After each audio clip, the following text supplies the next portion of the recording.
Hi again, everyone. I'm Ollie Matthews. This is Refuge from Narcissism, and this refugee video is sponsored by contribution from Treasure Travel. We haven't heard from her in a long time, and here is her story. Seventh girlfriend. Competition is an intrinsic part of human interaction. Moderate levels of competitiveness in various situations is normal and can be healthy. In social interactions, I found that females tend to be much more competitive than males, and especially with other females. Well, I've been saying that. I've been saying that forever. Okay. Females are far more competitive, far more cutthroat, far more vicious than men could ever be.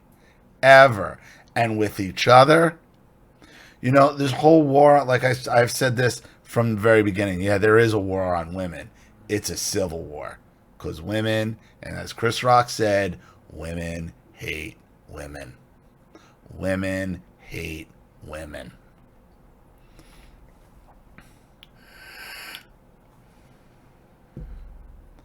Ratchet up that normal level of female competitiveness a thousandfold, and that describes the only type of interaction a high level narcissist woman can have with any female in any situation. And when I say any female, I mean it is to the extent that a narcissist mother is in perpetual competition with her own daughter. To ensure a win, the narc mother will sabotage, then experience a sadistic thrill when the daughter fails. My mother is a high level narcissist, so unfortunately, I've had first hand experience with this. Given my background, I should be wary, but instead I have found myself deep in friendship with 3 high level narcissist women and a number of moderate level narcs. Eventually, I did see the red flags and understood that their main interest was to compete in anything and everything and win. Narcissists lose interest in people who they cannot manipulate, so it is usually the case they pull away from the friendship at the same time I am pulling away, and so it just fizzles. The narcissist can be intense and ruthless when they compete because it is not enough for them to win. They also need you to lose, and they need you to feel it. The phenomenon is described by psychologists metaphorically when they say that narcissists need to have others mirror back to them. Specifically, they need others to mirror back to them their perfect image. So, narcs surround themselves with people who consistently agree with everything they say, grovel, compliment, do lots of favors, apologize, and have low self-esteem. In other words, they surround themselves with people who they believe to be easy competition and actually already treat the narc like the superior winner. This is why so many narcissistic women become teachers. This is why you're seeing what you're seeing in the schools. Because the narcissist woman can both compete, destroy, control, and they have a whole basket full of impressionable people.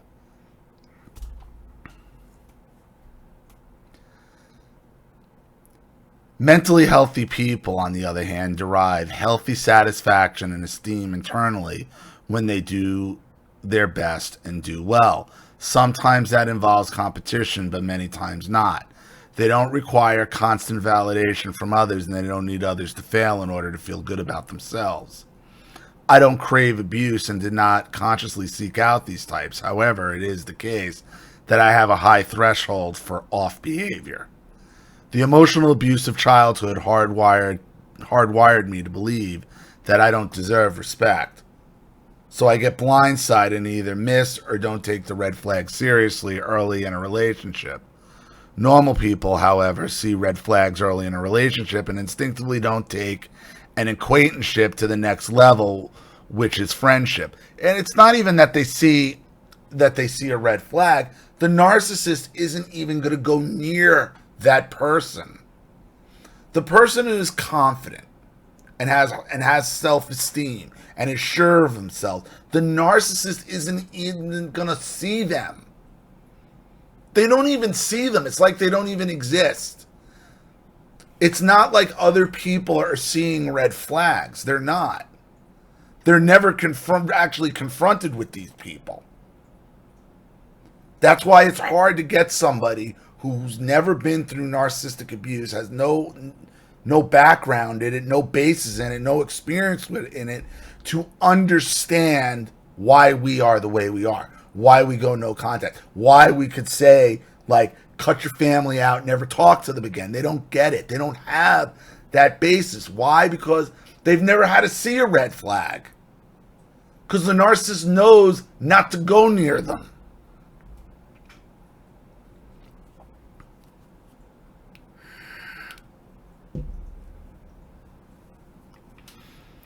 And they instinctively know never to confide and trust people surrounded by red flags.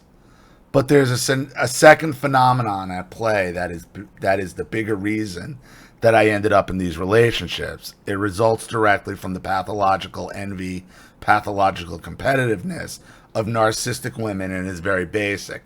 The fact is, I put these narcissists at ease because I pose no threat to their fragile egos. They're picking up, treasure, on your childhood, on your low self-esteem, on that vibe you're giving that you're not allowed to fight back. That's what they're picking up on from you. That's what it is. Believe me. Other people aren't seeing red flags and staying away from them.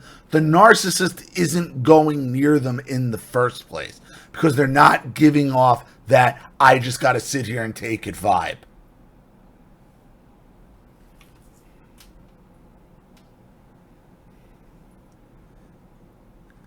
They felt comfortable befriending me and making me a confidant because I initially presented as weak and inferior, and they just loved sliding into the home plate for that easy win.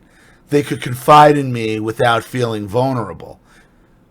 Also, what they're picking up on is your eagerness. And what they're picking up on is your eagerness by sitting there and listening to their emotional bullshit is what you're doing.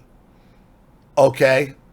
By sitting there and listening to their emotional bullshit, you're telling them that you're putting them above your own time, their time above your time in the entire relationship. Right from the get. Somebody who you're just going to meet and is automatically, the first red flag is you just meet this person and they're already confiding in you and stuff. Like, whoa, guy, you don't even know me. That's your first red flag. Okay? Because these narcissists, they all have diarrhea of the mouth. Soon as they think they got a new one on the hook, it's bleh. And because you think you got to be compassionate and listen and don't want to fight back, you're sitting there and eating it up, and that's what they're feeding off of. And right there, they got you.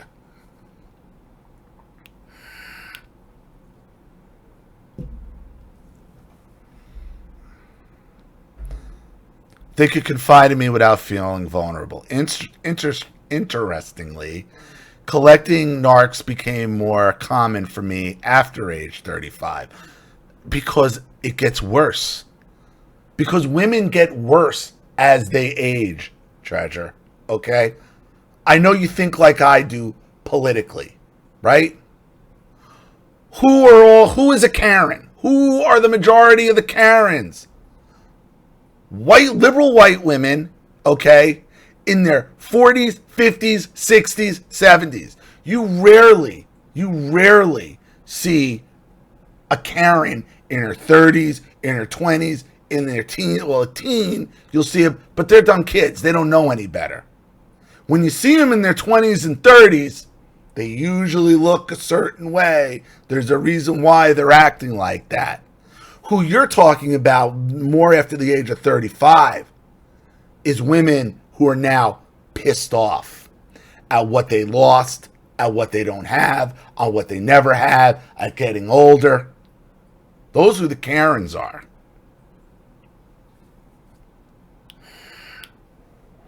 it's going to keep getting worse. It's going to keep getting worse because it gets worse for women as they get older. Not better, worse. Because it's more and more bit. It's another day, it's another week, it's another year, it's another month of bitterness, and of more bitterness. It's going to continue to get worse.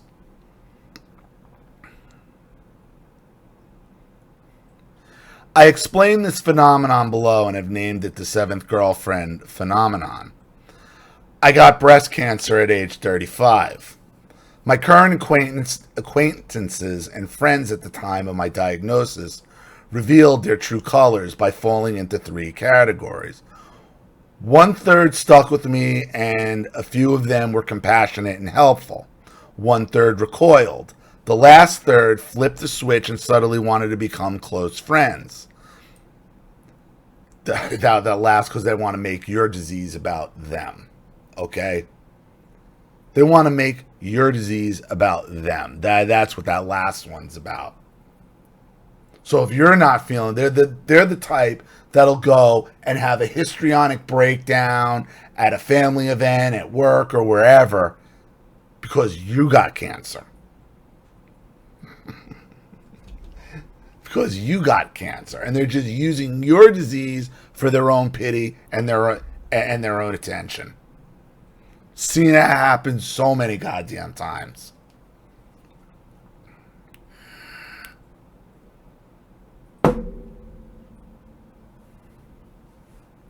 Try to ask them for something, though. Those ones who want to be your best friend, okay? The ones who want to try finding them when you really need them. The ones that these are the same people that'll always say, you're like a brother to me, you're like a sister to me. You hear somebody tell you you're like a brother to me, you're like a sister to me. No, they've already jammed the knife in your back and have twisted it. Every time. Every goddamn time.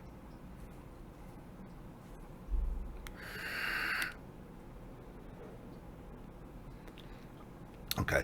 The last third flipped the switch and suddenly wanted to become close friends.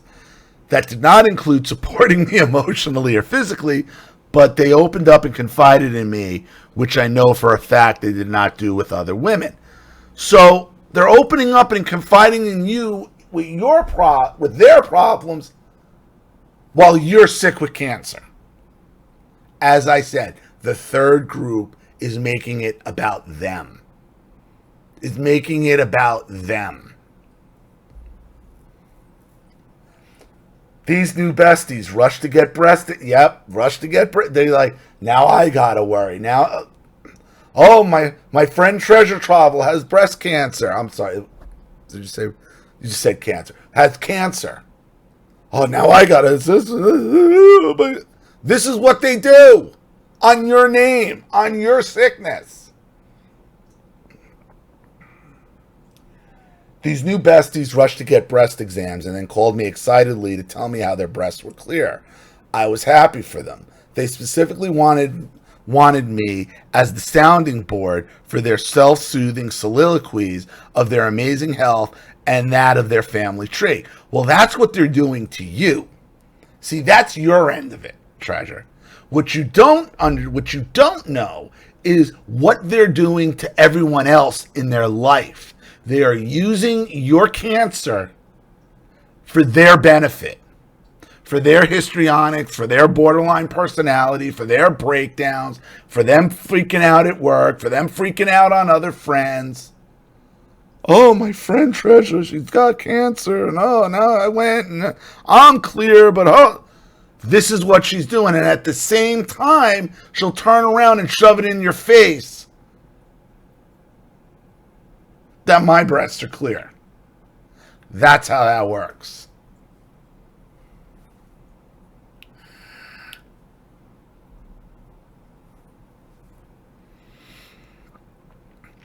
Natasha was the worst and went on and on about how there was no cancer in her family. She would bring up this topic often and many times describe to me how the lump her mother found 30 years ago was the most benign type of cells possible. She wanted to make damn sure I understood that her mother's lump was in no way indicative of any disease branch of the family tree. The statistic is that 1 in 8 women will develop breast cancer in their lifetime. I really think that these women wanted me to be their 7th friend, as if being in a group of 8 that included me would statistically protect them. Oh, they want, listen. This is they wanted you to die. Believe me, they wanted breast cancer to kill you. Then they could go to a funeral and cry, and I lost my friend Treasure, and like, this is how they think. Trust me, this is how they think. They felt superior in my presence in a way they did not with other women. After all, I might die. They confided in me about their deepest worries, their kids' flaws, trouble in their marriage, etc. While you have cancer. You're the one who's not supposed to have any stress. You have breast cancer. Now that we know it's breast cancer, you have breast cancer. Yet, they're dumping all their fucking narcissistic, borderline, emotional fucking douchebaggery bullshit on you. You see? Doing the same thing any other narcissist would do, trying to make you feel inferior to them. And I promise you, these same women then go home and cry the blues over poor Treasure and her breast cancer. Cry the blues and break down at work over poor Treasure and her breast cancer.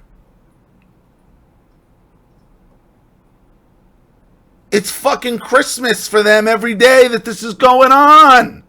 They can't lose. They get to dump all their emotional bullshit on you, gaslight you, make you feel like you're inferior, okay, and then turn around and use your disease, okay, as narcissistic fuel for themselves.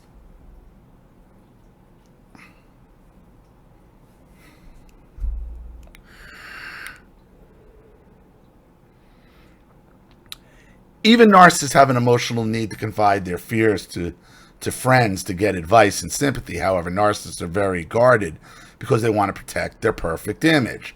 The bald, cancer-faced patient friend, however, could never be or feel superior in a relationship, even knowing the narc's flaws. Let me tell you something. The narcissist has no problem dumping their bullshit on a weak target. All you were to them was a weak target.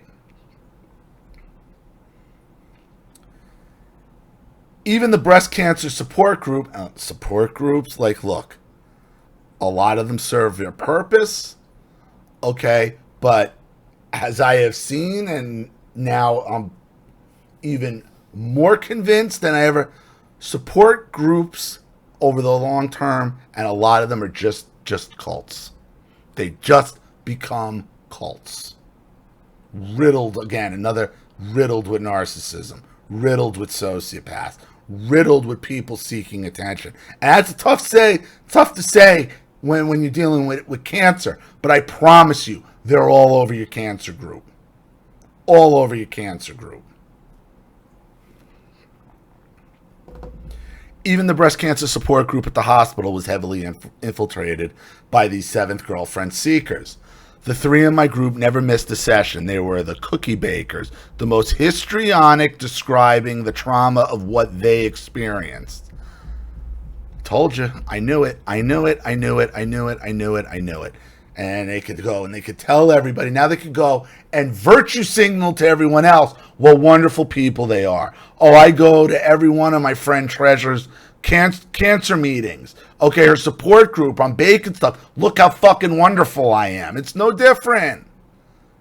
Giant red flags. Now, granted, this is when you were 35. This is a few years ago. Sure, well, looking back, a little bit more clear.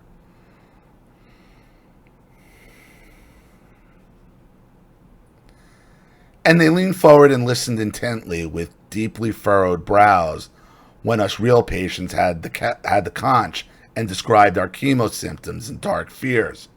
But secretly, deeper the pain of the others, the deeper the joy of their good health.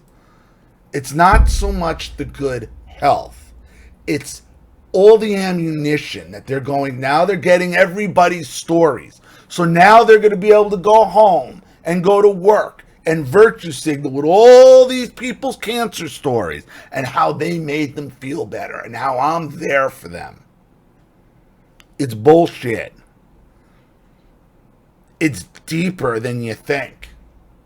It's deeper than that. It's more than just shoving it in your face. Okay? Shoving it in your face is one thing. But to shove it in your face and then not be able to exploit it on the other end, it's useless. What good is that if nobody knows about it?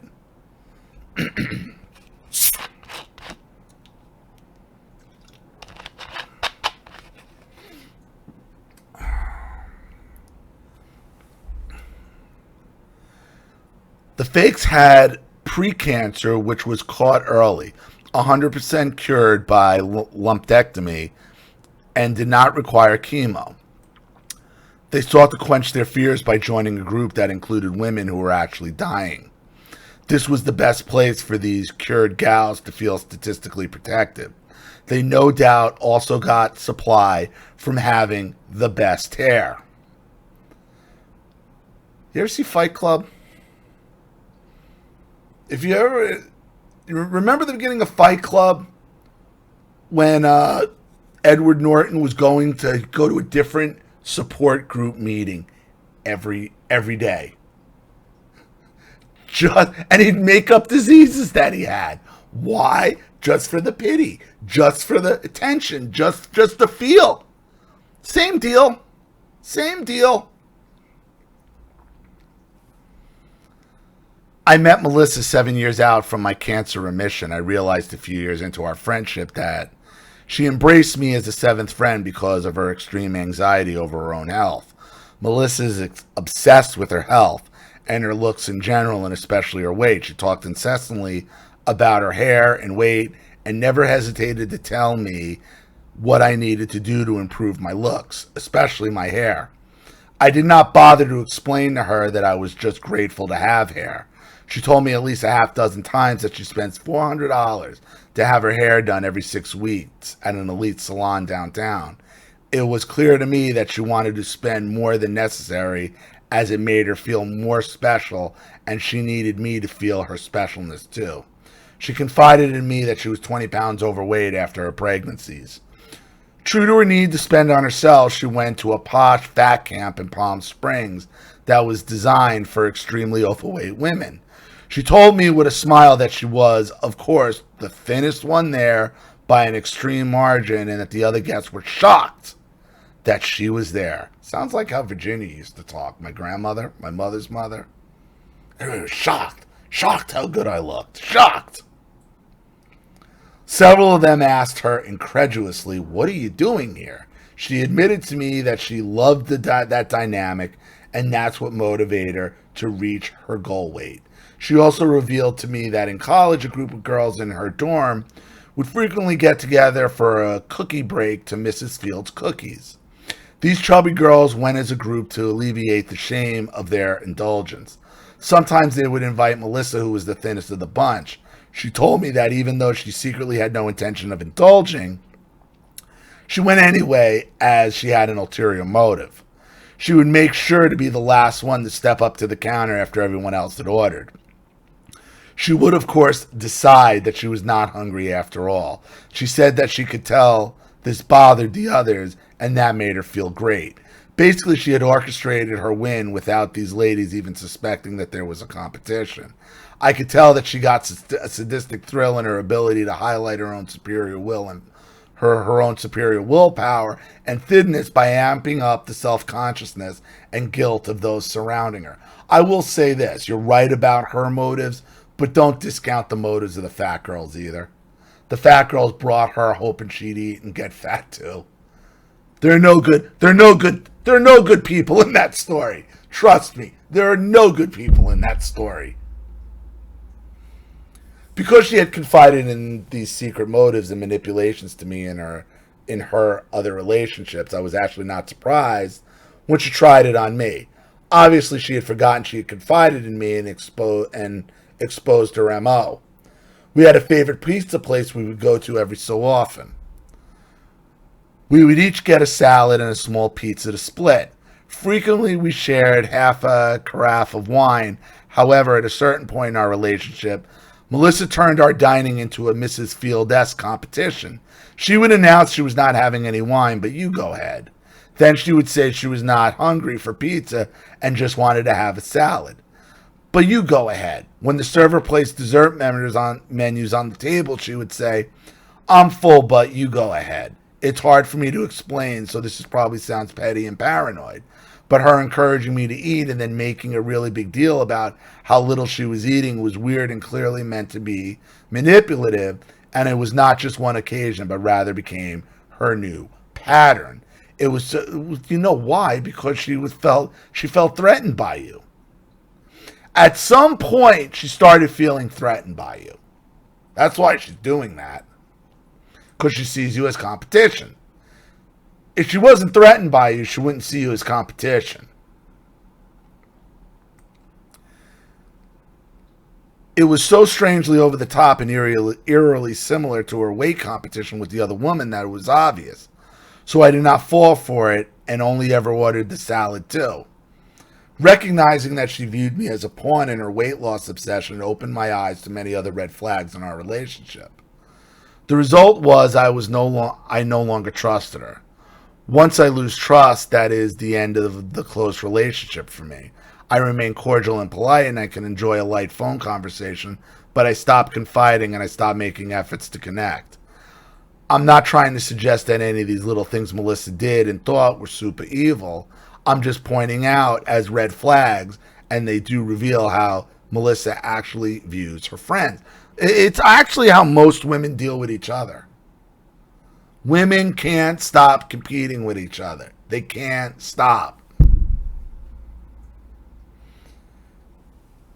She did call me at the beginning of the pandemic, and I enjoyed having a friendly chat, but I was immediately on guard when she said, and I quote, I am worried about COVID, but you must be very worried. I said, how do you mean? And she said, because of your cancer? I said, the cancer was 20 years ago, and my immune system is perfectly fine. She responded, oh, I didn't mean. I'm like, yeah, right, the hell you didn't mean. I did not say that out loud.